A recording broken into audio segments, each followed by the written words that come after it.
Olá, aluno. Aqui quem fala é o professor Rones. Hoje nós vamos estudar um pouco sobre biologia. No nosso primeiro módulo, nós vamos falar um pouco sobre as chamadas cadeias alimentares.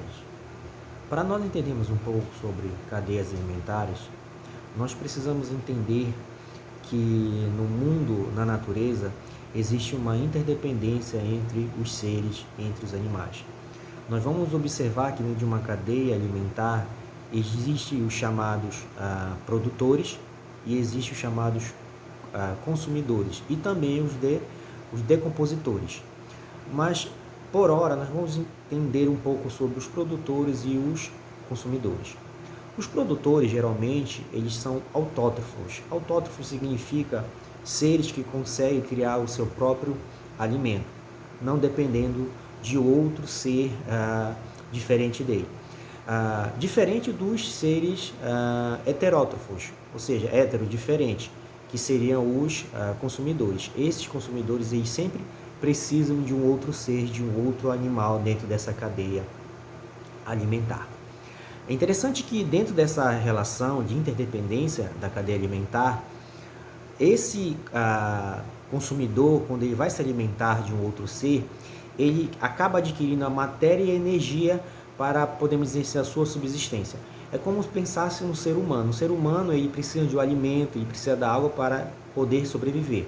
Só que quando esse ser, esse animal, se alimenta de outro animal dentro da cadeia alimentar, ele não consegue retirar 100% da energia daquele outro animal. Até porque esse animal, dentro da cadeia alimentar, ele perde aproximadamente 15% de toda a sua energia, ou seja, ele só concentra 85% de sua energia e acaba esses 85% indo para esse outro animal dentro dessa cadeia alimentar.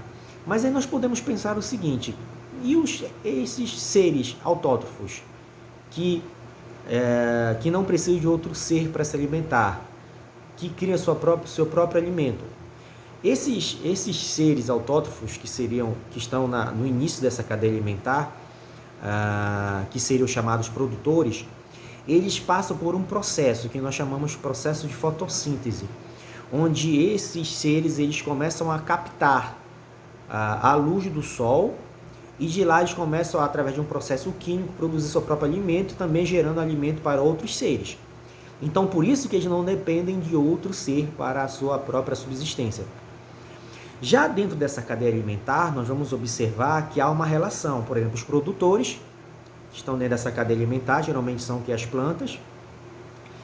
E aí há o consumidor primário, o consumidor secundário, o consumidor terciário. Ou seja, o consumidor, podemos pensar em uma planta, podemos pensar num consumidor primário como um gafanhoto, que se alimenta dessa planta. E aí existe um consumidor secundário, podemos pensar em um roedor que se alimenta desse gafanhoto, e aí sucessivamente. E dentro dessa cadeia alimentar, nós temos que entender que há uma interdependência. Porque, por exemplo, se não existisse, se acabarmos com uma dessas cadeias, com uma desses consumidores, como, por exemplo, o roedor, não vai existir dentro da cadeia um consumidor que possa eliminar, por exemplo, um consumidor primário, que seria o gafanhoto. Ou seja, então essa população de gafanhoto, tá? Essa população de gafanhoto, ela vai crescer muito. E aí, geralmente, ela tem problemas, principalmente para a agricultura, que ela começa a dizimar a agricultura, enfim. Então, há uma necessidade de uma interdependência entre esses seres e esses animais. Não é à toa que dentro dessa cadeia alimentar, nós podemos ver a chamada teia alimentar. Mas por que teia alimentar? Porque nós vamos observar que existem animais que alguns dependem só de um outro ser, de um outro animal para se alimentar. Só que existem animais que se alimentam, podemos dizer assim, de vários seres, de vários animais. Ora, por exemplo, ele pode se alimentar dentro da cadeia de um produtor, de uma folha. Ora, ele pode se alimentar, de repente, de um outro animal dentro dessa cadeia alimentar. Então, é necessário nós entendermos essa questão desse ecossistema e como ele funciona para poder ter uma noção, uma ideia que dentro dessa cadeia alimentar, cada indivíduo, cada ser, cada animal, ele tem uma função.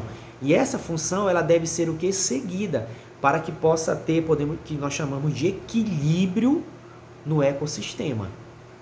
Então nós podemos observar que existe os seres autótrofos, como eu falei agora há pouco para vocês, são aqueles seres que conseguem produzir seu próprio alimento. Eles estão no início da cadeia alimentar, que são chamados produtores. Podemos pensar nas plantas. Nós vamos ver os consumidores, que são heterótrofos, que não conseguem produzir seu próprio alimento. Eles precisam de um outro ser, de um outro animal, para retirar a energia e a matéria desse outro animal. E nós vamos ver também os chamados decompositores. Os decompositores são importantes. Por quê? Porque da morte de um animal desse, de uma folha caída, de uma árvore, de um galho, de um fruto, ele entra em decomposição. E aí começa a agir os chamados decompositores, como fungos, bactérias, e elas vão começar a agir dentro desse ciclo vital, e através dessa ação, dessa bactéria, desse fungo, ou seja, vão gerar outros seres e vão gerar o quê? Energia para os outros seres, principalmente para os produtores. Então nós vamos observar que existem os produtores, existem os consumidores e existem os decompositores dentro dessa ideia de cadeia alimentar. Até a próxima.